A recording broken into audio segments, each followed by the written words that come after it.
ስለ ኢንትራንስ በደንብ ራሱ ግንዛቤ ያገኘሁት መስከረም ትምህርት ሊጀምር ሲል አካባቢ ነውና ከዛ በፊት ሲባል እሰማለሁ እንጂ ምንነቱን ምን አይነት ኮንቴንት እንዳላቸው ምንም ክሉ አልነበረኝም። ግን ከዛ በኋላ በደንብ ፕሪፔር አድርጌ አሁን ያመጣሁትን ውጤት አምጥቼ ዩኒቨርሲቲ ጆይን እንዳደርግ ረድቶኛል። በዛሬ ቪዲዮዬ ይሄን የኔን ታሪክ ብሬክዳውን አድርጌ እንዴት እንዳጠናው እንዲሁም ደግሞ እንዴት ሞር ፕሮዳክቲቭ መሆን እንደሚቻል የራሴን ስቶሪ እነግራችኋለሁ። እንዳልኳችሁ ስለ ኢንትራንስ ግንዛቤ ካገኘው በኋላ ለሱ እንዴት ፕሪፔር ማድረግ እንደሚችል ማሰብ ጀመርኩ።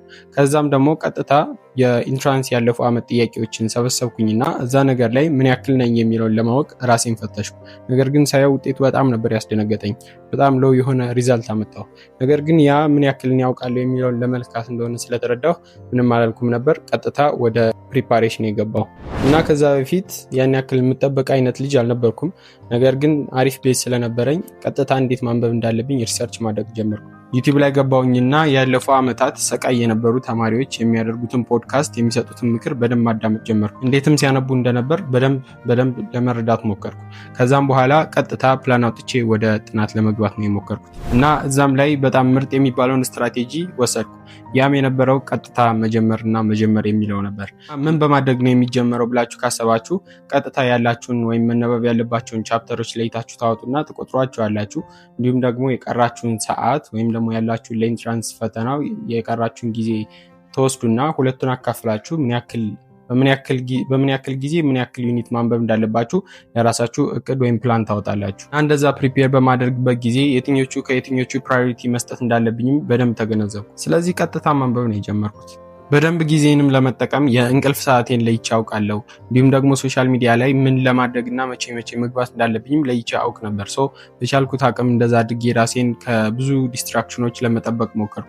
የጥናት ቦታ ማዘጋጀው እንዲሁም ደግሞ እንዳልኳችሁ ጥናትም ጀምሬ ስለነበር ወዲያውኑ በሞቲቬሽን ብዙ ነገሮችን ማድረግ ጀመርኩ። ተጠቀማቸው የነበሩት ሶሻል ሚዲያዎችም ዩቲዩብ እና ቴሌግራም ነበር። እነሱንም በጣም ጠቃሚ የሆኑ ፋይሎችን እና ጠቃሚ የሆኑ ምክሮችን እንዲሁም ደግሞ ሌሎች ለኢንትራንስ ፕሪፓሬሽን የሚጠቅሙኝ ነገሮች ለመውሰድ ብቻ ነበር የምጠቀምባቸው። ግን መሀል ላይ የነበረው ችግር አንዳንድ ጊዜ ሞቲቬሽን ይጠፋና ማድረግ የነበረብኝን ነገር ያስተኛል። በዛ አይነት ሁኔታ አንዳንድ ቀን ከእቅዴ በላይ ይሰራለሁ፣ አንዳንድ ቀን ደግሞ ከእቅዴ በታች እየሰራው የሙልባቸው ዕለቶች ነበሩ።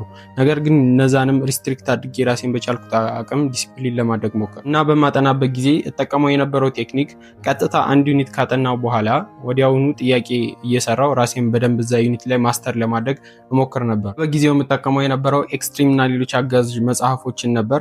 ነገር ግን ደግሞ እነዛ ብቻ በቂ አይደሉም። ሞር ደግሞ ፈርዘር የሆኑ ኤክስፕላኔሽኖችን እንዲሁም ደግሞ በጣም አስፈላጊ ነገሮችን ለመረዳት የግድ ሶሻል ሚዲያ ላይ መጠቀም ነበረብኝ። ከነዛ አለፍ ብሎ ደግሞ ዘ ሰክሬት እና ፊውቸር ኤክስ የግድ መግባት ነበረብኝ። ነገር ግን አፎርድ ማድረግ ስላልቻልኩ በራሴ ይሄን ማድረግ እንዳለብኝ አመንኩ። ስለዚህ በቻልኩት አቅም ያሉኝን ፋይሎች በሙሉ ሰበሰብኩ። ከነዛም በተጨማሪ ደግሞ ቴሌግራም ላይ ከብዙና ከተለያዩ ሶርሶች በጣም ብዙ አይነት ጥያቄዎችን፣ ብዙ አይነት ሾርት ኖቶችን እንዲሁም ደግሞ ብዙ አይነት አጋዥ መጽሐፎችን ሰበሰብኩኝ በፋይል መልክ አድርጌ። ከዛም በአንድ ፎልደር አደረግኳቸውኝና በሳብጀክቶች ከፋፈልኳቸው። ይሄኛው ባዮሎጂ ነው፣ ይሄኛው ኬሚስትሪ ነው፣ ይሄኛው ፊዚክስ ነው አደረግኩት። ከዛ በኋላ እነዛን ያደረግኳቸውን ደግሞ በየግሬዱ ከፋፈልኳቸው። ይሄ 11ኛ ይሄ 12ኛ እያልኩ በየግሬዱ ከፋፈልኳቸው። ከዛም ደግሞ በመቀጠል ለየዩኒቱ ይሄ የዚህኛው ዩኒት ነው፣ ይሄኛው ደግሞ እዚህኛው ዩኒት ነው እያልኩኝ በደንብ ከፋፈልኳቸውና አንድ ከፎልደሩን እንዲህ ኦርጋናይዝ ካደረግኩት በኋላ አዲስ ፋይል ሳገኝ ወይም አዲስ መረጃ ሳገኝ በቃ አይከብደኝ፣ ቀጥታ ሄጄ ማስገባት ካለብኝ ፎልደር ላይ አስገባው ነበርና በዛ አይነት መንገድ እስከ 3 ወር የሚደርስ ጊዜ ወስጄ ያን ቢውልድ አፕ አደረግኩ። ከዚህ በኋላ ለእኔ ነገሮች ቀለሉልኝ። ወዲያውኑ አጠናለሁ፣ ወዲያውኑ ያልገቡኝ ነገሮች ሶሻል ሚዲያ ላይ አጋዥ መጽሐፎች ላይ በደንብ እረዳለሁ፣ ሰዎችን ጠይቃለሁ። ከዛ በተጨማሪ ደግሞ ወዲያውኑ ጥያቄ በመስራት ራሴን ለኢንትራንስ በደንብ ፕሪፔር አደርግ ነበር። ኦፍኮርስ ሌሎችም አፕሊኬሽኖችን እንዲሁም ደግሞ ሌሎች አጋዥ የሆኑ ሶፍትዌሮችን ምናምን ተጠቅሜ ነበር። ነገር ግን ከምንም በላይ ደግሞ ይሄኛው ፎልደር በጣም ስራዬን አቅሎልኝ ነበር።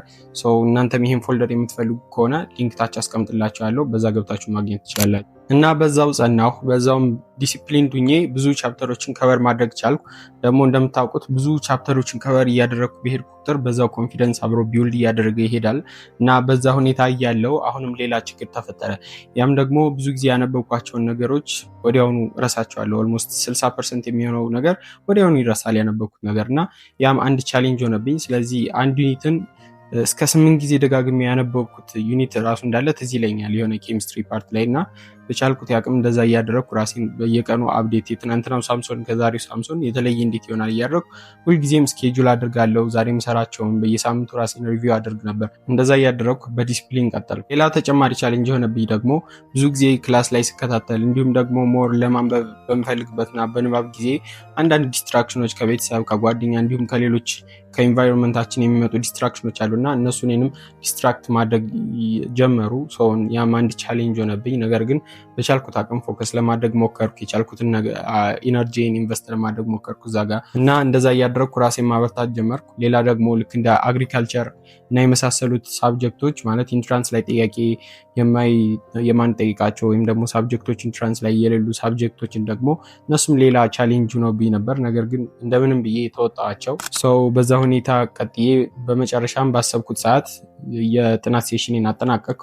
ከዛ በኋላ የሚሆነው ሴሽን ያነበብኩትን ሪቪው ማድረግ ሪቫይዝ ማድረግ የ12ኛ ክፍል ሳብጀክቶችን ሪቪው ማድረግ ሪቫይዝ ማድረግ ከዛ በኋላ ደግሞ ሞዴል ጥያቄዎች እና የኢንትራንስ ኤግዛም ጥያቄዎችን መስራት ነበር የኔ ስራ። በአሰብኩት ሰዓት ደግሞ አንብቤ መጨረሴ ሞር ኮንፊደንስ ቢውልድ እንዳደረግ ረዳኝና ከ2012 ጀምሮ የነበሩ እስከ 2016 ያሉ የ5 ዓመት የኢንትራንስ ኤግዛም ጥያቄዎችን በደንብ ቅጥቅጥ አድርጌ ሰራሁ። ከዛም ደግሞ ሞዴል ጥያቄዎችን በተመሳሳይ እንዲሁም ደግሞ አንዳንድ በየዩኒቱ የተከፋፈሉ ከፎልደሩ አሁን ከነገርኳችሁ ፎልደር ላይ ጥያቄዎችን በደንብ መስራት ጀመርኩ። ወርክሺቶችንም በደንብ ቅጥቅጥ አድርጌ ሰራሁ። ከዛም በኋላ ደግሞ አውትላውድ ነው መተው እንተጋገዝ የሚሉኝ ተማሪዎች ጋር በደንብ መተጋገዝ ጀመርኩና በዛ አይነት ሁኔታ አደሴም ታይም ራሴንም እነሱንም እያገዙ እንዲሁም ደግሞ በመምህሮቻችንም ስፔሻል የሆነ ገዛ ተሰጠን።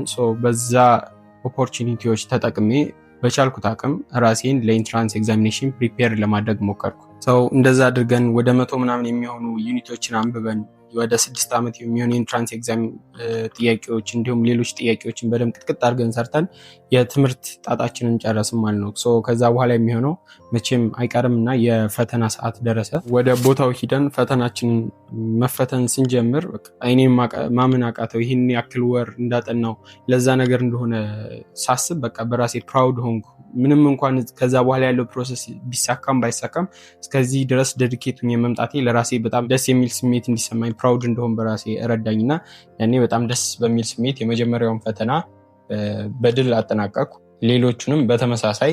ነገር ግን እዛ ላይ አንድ የምነግራችሁ ነገር አንዳንድ ልጆች አሉ የምታውቋቸው ትምህርት ቤት ውስጥ በቃ እንዲህ ወደኋላ የሚስቧችሁ እንድታስኮርጇቸው የሚፈልጉ ወይም ደግሞ እናንተን የራሳችሁን እንትን እንድትሉ የማይፈቅዱላችሁ የራሳችሁን ውሳኔ እንድትወስኑ የማያደርጓችሁ ተማሪዎች አሉና እነሱን ቀድማችሁ ካሁኑ ከት አድርጓቸው። በቃ በኋላ ላይ ያስቸግሯችኋልና በቻላችሁት አቅም እነሱ ጋር ያላችሁን ኮኔክሽን ክሎዝ ለማድረግ ሞክሩ።